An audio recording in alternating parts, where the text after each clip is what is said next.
Hi, in this video we will talk about the release process, how it is fully automated in the monorepo, and how you can use it to generate release notes and basically which concepts are used to achieve this fully automated process.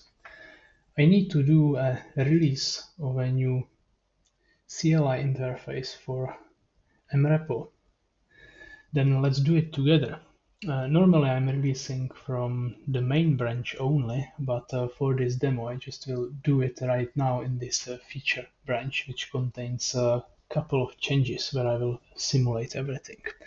It is really up to you how your development process is working. Like if you do feature branches, then you're creating some release branches where the real release are happening, or if you're doing just trunk development. It's kind of up to you and how you handle your Git history. Cool. If we want to do a release, we just simply need to call mrepo release command. If I will do it, it will get me some initial information, like I'm trying to release the works that monorepo, because I am in that place, of course. It's telling me I'm in some specific branch, which is true, and this is the version currently. This version, I will probably create like a custom video just about the versioning, but we used Git versioning, which means all the versions and everything is determined just by Git history. And I will explain it in a second. Of course, as I said, it's telling me like currently I am in the branch which is not releasable. Then if I really want to continue, because I'm probably doing something which is not usual in my setup, and how all of these is detected and how all of this is working, it's kind of easy. In the main mrepo JSON configuration file, there is one very important section which is called release, where you can define, like for example, from which branches you want to release. Of course, it can be specific branches, or you can use some kind of wide listing, like when you say all the branches which starting by release slash going to be a release branches, or whatever you need. Then you specifying changes.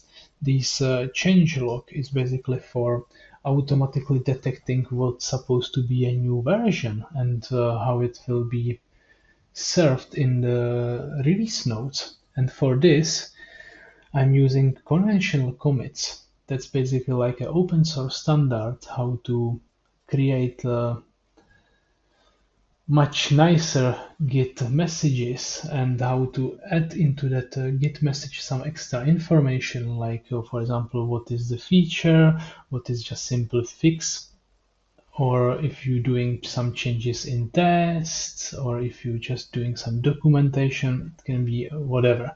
And here you can define what kind of commit types you're supporting, and you can define basically which commit, which version it should affect. Like here you can see basically the major version is not affected by any specific commit message. It will be affected only when that commit contains breaking change. Minor version will be affected by new features. Patch version will be affected just by fixes, refactoring, or some performance updates. And there can be even a lot of other commits which are kind of harmless to version change. Again, this is fully up to you. You can configure as you wish. And of course, if you need to learn more what the conventional commits are, just simply go to the home page and look. And we trying to use semantic versioning as well. Other things which you can detect, you can configure is like if if you do a release, if you want to have that release in a separated branch, which can be handy if you want to create like a PR probably with that release and let somebody else to check if everything is okay, and then merge it to the main and then do like a proper publish of your application. Other cool thing is like you can connect IDs inside your commit messages with some system like Jira or ClickUp, and it will automatically generate like a link to the issue ticket. It's quite handy as well. I will show it how it looks like in some alt of the release which I did. Cool, then this is how it's configured, and yeah, let's continue in the command line. Then I will say I want to proceed anyway. And now it's telling me there was already 4 releases on monorepo, and the latest release was release version 1. And by all those changes which he detect, he's saying there's supposed to be new version 1.1. It's give you information how the tag, git tag will looks like, how the branch will looks like, where you can find the release notes, and here is the information he needs to change the version, because of course the version will be updated from this to this now. Here you can see the list of released project. This depends how you define the configuration. You can have a specific version just for one project, or you can have just a synchronized version for entire workstat. Again, I will discuss this probably in a separated video in more details. Another thing here is a change list. Here you can see all the changes, and as you can see, there is basically 6 commits which are features, 11 commits which are just simple fix, and 2 commits which are harmless.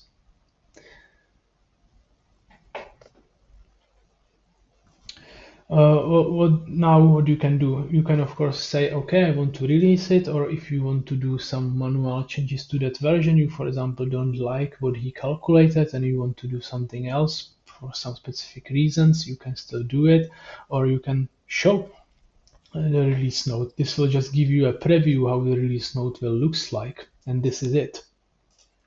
Of course, in that release note, you see the version, what is released, of course, what was the time of the release, and here is like list of all new features. Again, where this is coming from, it's coming from Git messages, from Git history only, and all the minor changes which are there.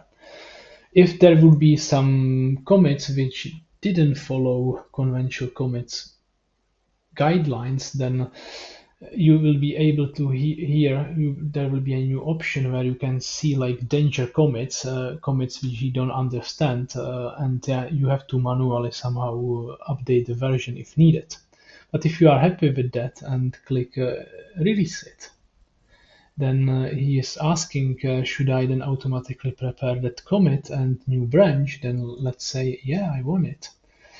Then new version, that's the node, that's the branch, and as you can see, he automatically check it out, and now I'm exactly on that branch where I was before.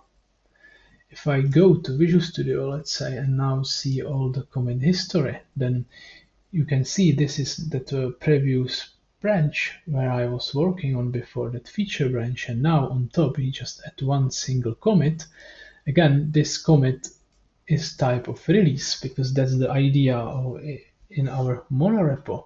Basically everything is baked in Git history, then even if you lose all your Git tags or anything else, just the history, just the commits is enough, and you can simply find where something has been released. Like this is the version 1.1, and when the version 1.0 has been released, it's exactly here, because again, it will be a specific release commit in the history. And if the history is linear, it's super simple to follow.